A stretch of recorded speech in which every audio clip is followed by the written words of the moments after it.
There are many famous boxing gyms littered across the globe, yet they often teach unique styles. Whether that be hands-down wizardry, switch-hitting madness, or Philly shell mastery, boxers consistently reflect the gym they were schooled in. After watching Aniki's own study on MMA specifically, I thought I'd cover the boxing side. So let's examine the key boxing establishments from around the world, analysing the type of fighters they produce.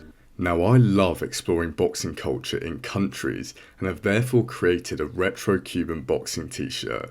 Hopefully the first of many from around the world, but we'll see how we go. If you are somewhat interested and want to support my project, please consider purchasing one. I'd greatly appreciate it. The Shopify link is down below. Thank you, you legends. Manny Stewart's Kronk Gym is highly touted and historic. Training boxers like Thomas Hearns, Evander Holyfield, Gerald McLennan and James Toney back in the day, the sparring was notoriously hard by all accounts. Irish boxer Andy Lee described the gym as suffocatingly intimate, offering nowhere to hide. Consequently, the style is effective aggression behind good fundamentals. The boxers often start their jab low, below the eye line, throwing it multiple times while moving forward. This enables them to mount aggressive attacks, setting up power shots like crosses and hooks in the process. Most Kronk's fighters rely on feints and rolls to unsettle an opponent's rhythm. There's no universal style associated with the gym, with Stewart instead seeking to cater to his boxer's strengths, but the deployment of a snappy jab, which swings back and forth throughout, is the staple in the Kronk's fighters' arsenal. Renowned for creating the Peekaboo style, Catskill Boxing Club resides in New York State. Opened by the legendary trainer Cus D'Amato, the principle is characterized by a high guard with hands near the cheeks, tucked in elbows, and a constantly moving head and feet to get close to the opponent and set up powerful counterpunches from awkward angles. The style was initially deployed by Floyd Patterson under Cus's tutelage at Ohashi Gym, yet Catskill saw the technique become popularized, with Jose Torres and Mike Tyson becoming the main proponents. Those who have recently tried to emulate this method have struggled, predominantly as they may not possess Tyson's raw gifted talent. Yet Torres provides a more attainable approach, regularly slipping side to side and sometimes in a circular motion to avoid punches. So the reason that we haven't seen any, Cus style champions or Peekaboo style champions, in my opinion, is because a lot of trainers over the years, they taught, they basically taught how they fought. They didn't teach what they were taught.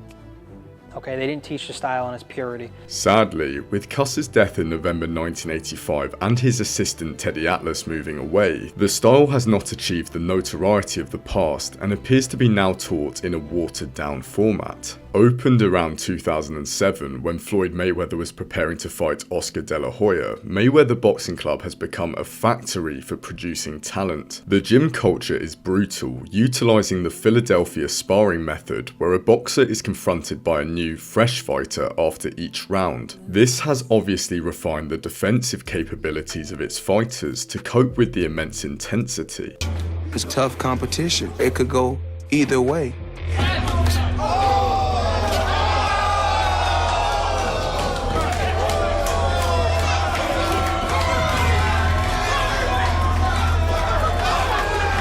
It's about pushing these fighters to the limit. And when we say push it to the limit, we truly believe there's no limit.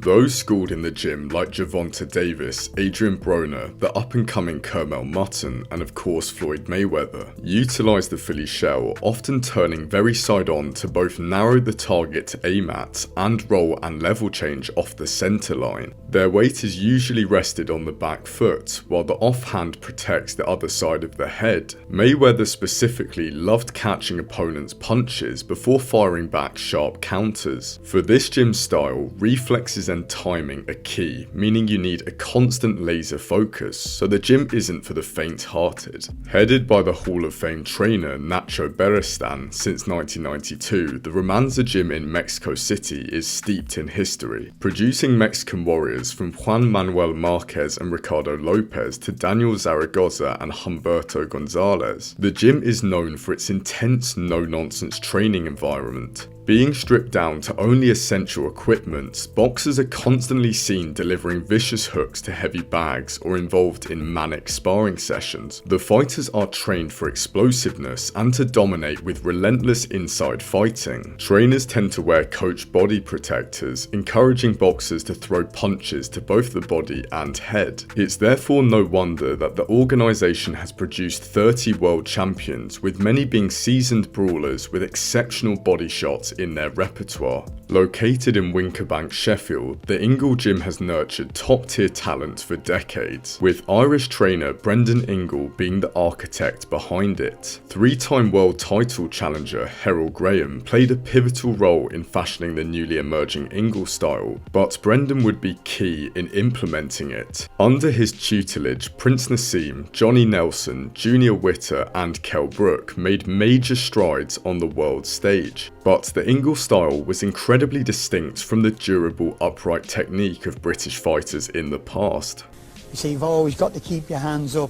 I says, well, really? I says the great fighters in the 20s and the 30s, they were very, very loose, they were very, very agile, and but they box either orthodox or southpaw. I started teaching orthodox, southpaw, switch, stand square on, or box from the side. This was 5 different ways. Alongside switch hitting, Ingle taught his fighters to rely on their reflexes, keeping a low guard while firing punches from bamboozling angles. Deploying fast footwork and pivoting off the line frequently, the boxers are masters at countering strikes and are comfortable boxing off the back foot.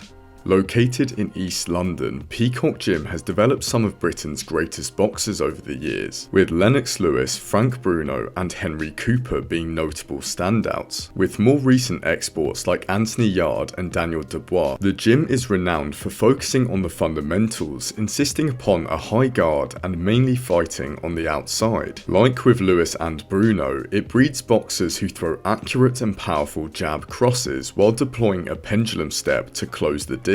The fighters tend to remain upright, relying upon a ranging jab to unlock an opponent's defense before slamming home a powerful cross. This gym concentrates on the classic British style, where fighters don't expose themselves to too much risk, playing it safe and remaining patient for openings. Home to the monster Naoya Inoue, Ohashi Boxing Gym is situated in Yokohama, Japan. The former 2-time mini flyweight world champion Hideyuki Ohashi opened the gym after his retirement, seeking to impart his wealth of knowledge upon the younger generations. The gym produces boxer punchers who are comfortable engaging on both the outside and inside. With Ohashi leveraging his own experience, the gym's fighters often know sneaky tricks, like how to throw opponents off balance to land damaging uppercuts, meaning the boxers are exceptionally adaptable. The establishment has evident credentials, having produced notable pugilists like Kawashima, Miyao, Akira Yaigashi, Yoshiki Takei, and Takuma Inoue, and although not sharing the exact same style, they have all been strong inside brawlers. In the Philippines lies L&M Gym, the Manila-based establishment which honed Manny Pacquiao's immense talent as a teenager. The home of other world champions like Luisito Espinosa, Morris East, and Rolando Pascua, the gym is revered as a brutal test of one's character. Manny Pacquiao describes sparring as so oppressive that trainers compared it to sparring in a sauna. 8 rounds at L&M was like going for 12 in a regular joint. Considering this, the style is obviously a brawling one, based upon fighting on the inside. Filipinos often joke about their boxers lacking much technique, but I'd argue the gym's mantra is controlled chaos. The style taught relies upon damaging hooks to the body and head, while pursuing opponents with an open stance. The footwork isn't so precise, but its main aim is to get the fighter in close, effectively suffocating the opposition in the process. Through having to react to this pressure on a consistent basis, Filipino fighters truly welcome when fights descend into chaotic scraps. Being the oldest club in Cuba, the Rafael Trejo Boxing Gym has a storied past, having developed Olympic medalists like Teofilo Stevenson and Felix Savon. Under the guidance of double Olympic medalist Hector Vincent Charon and Nardo del Mestre Flores, her distinctive style has been fashioned based upon exceptional footwork. Lateral movements and a pendulum-like bounce are prioritized, combined with skillful counterpunching and slick head movement. The gym often organizes tap-tap sparring, where fighters simply try and outpoint opponents, sacrificing explosive punching for defensive agility. With the gym having been mainly focused on the Olympic circuits due to Castro's ban on pro boxing in 1961, the style isn't catered around knockouts per se, but it's more how to bamboozle the opposition. Consequently, the fundamentals are consistently repeated, with shadow boxing drills and skipping being prioritized, while the gym ultimately proves that fancy equipment is not essential to build skilled pugilists.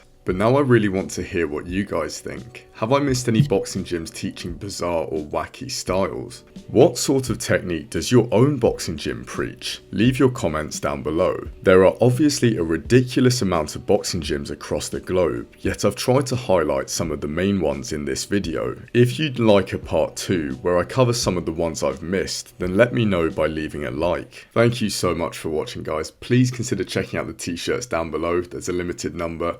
Also, why not subscribe, as more content will be on its way soon. All the best, guys. See you soon. Cheers.